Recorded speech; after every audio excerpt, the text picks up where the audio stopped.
Hello everyone, welcome to a quick little video that I decided I was going to do pretty last minute. So if, as you know, that Poppy Playtime Chapter 4 is releasing at the end of the month, and I'm actually releasing 2 special episodes of my series to celebrate the game's release. Obviously there's going to be some cool story stuff with those new characters. But yeah, so I made those new characters that are showing up in Poppy Playtime Chapter 4. And I wanted to show off one of the customs I made today because it's probably one of my favorite customs I made in quite a long time. And I was really proud of it. So I'm going to kind of tell you my process of creating it and just go over the whole thing in general. So this character is PIANOSAURUS from Poppy Playtime Chapter 4. This is probably my favorite of all of the characters from Poppy Playtime in general. I really like the character design. Something about him is really cute and just very silly. I love all the colors on him. But yeah, so I really wanted to do this custom justice. So he is gigantic, compared to everybody else. Like, I mean, there's the Poppy plush right next to it, and here's the 14-inch Huggy Wuggy, kind of standing next to it, too. Could get his hands to separate. Yeah, he's pretty big. Like, even sitting, Huggy is basically the same height as him. Yeah, he's a big boy. So yeah, this is the PIANOSAURUS plush I made. I'm gonna give, like, a good turn around of him. There's his little legs. It's kind of hard. You can't really get him to stand because I didn't, like, put, like, a skeleton or anything in him. I mean, I can, like, hold him like he's standing, but obviously he's not gonna, like, stay like that. But he does have a really nice resting position when he sits, and he just looks very cute and polite. So yeah, let me get into how I made this guy. So the first thing I did when creating PIANOSAURUS was creating the piano that is inside of his mouth. If you'll notice, the piano inside his mouth, I actually 3D printed this piece.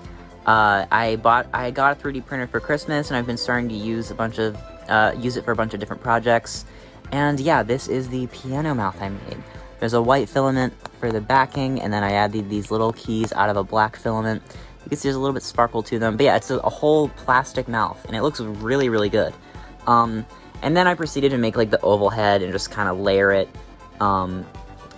inside of the mouth and, like, stuff it, and then it looked pretty nice. I put on all the details, like the cheeks and the spikes, and the nose is just like a nice plump piece.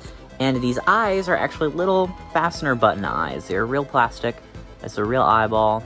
But yeah, I thought that the head turned out really good, and once I saw this head, I knew I had to go all out with the rest of this guy. So he has some wires in his neck, and as you can see, the neck has these little segmented pieces. It's a big piece of green with the spikes in the back, and the whole body has this like keyboard pattern, this piano keyboard pattern. You can see it just runs from his neck all the way to his belly, and move his arms out of the way, all the way down to his belly, and then all the way on the whole tail. So yeah, he is just all packed with detail, because this character design is pretty dense, all things considered. All the spikes are all different colors. You have, like, a red, orange, off orange, yellow, off green, green, teal, light blue, like kind of like a sky blue, normal blue, dark blue, purple, magenta, and then like a neon pink.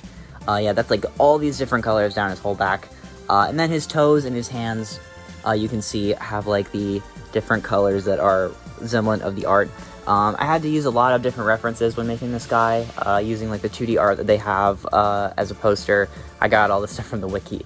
The 2D art, the 3D teaser, and like that actually was really helpful with figuring out how the actual dimensions of this guy looked, was from like seeing the way his like whole body was like shaped in those videos.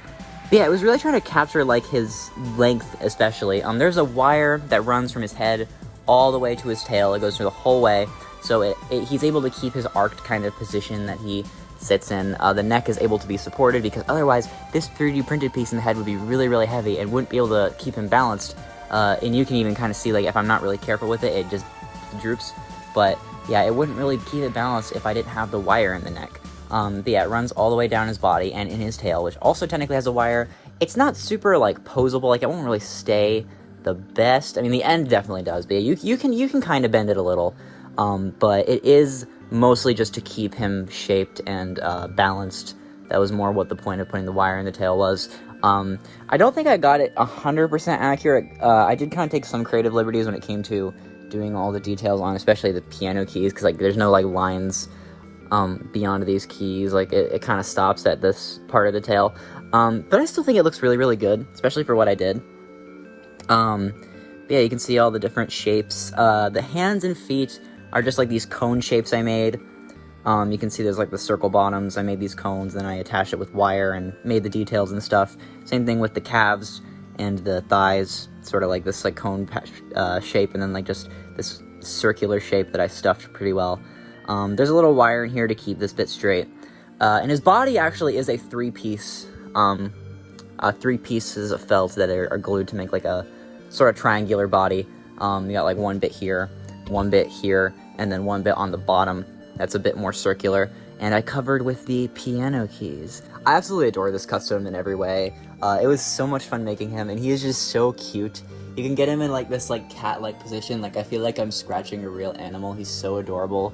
I think this is easily one of my favorite costumes I made in quite a while, and it's for Poppy Playtime. So yeah, like I'm really excited to feature this guy in some videos soon, some upcoming videos.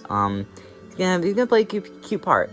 I will say that I am recording a lot of stuff in advance, so it's not going to be, like, super Chapter 4 lore accurate, but it is going to be my own story, because that's kind of what I've been doing with the Poppy Playtime series. It's, like, very, like, it's an adaptation, not necessarily, like, a one-to-one recreation of the game stuff. But yeah, I've been really, really enjoying making stuff for Poppy Playtime, and I'm hoping to make more stuff in the future for it, because stuff like this guy makes it worth it, because look at how cute he is. He's so silly. Like, I pet him like a cat.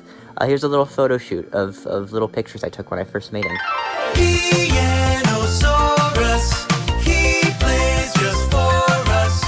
We join the chorus. But yeah, needless to say, a lot of people that have been making Poppy Playtime Plush videos have been kind of freaking out that I made this guy and made him so good. But yeah, like, hopefully that kind of gave a little bit of an insight to my creative process when it came to making him. But yeah, so I hope you all enjoy this video, and enjoy the upcoming videos. So yeah, thank you guys so much for watching. Hope you all enjoyed this and enjoy the upcoming videos. PIANOSAURUS out, and he does a tail whack.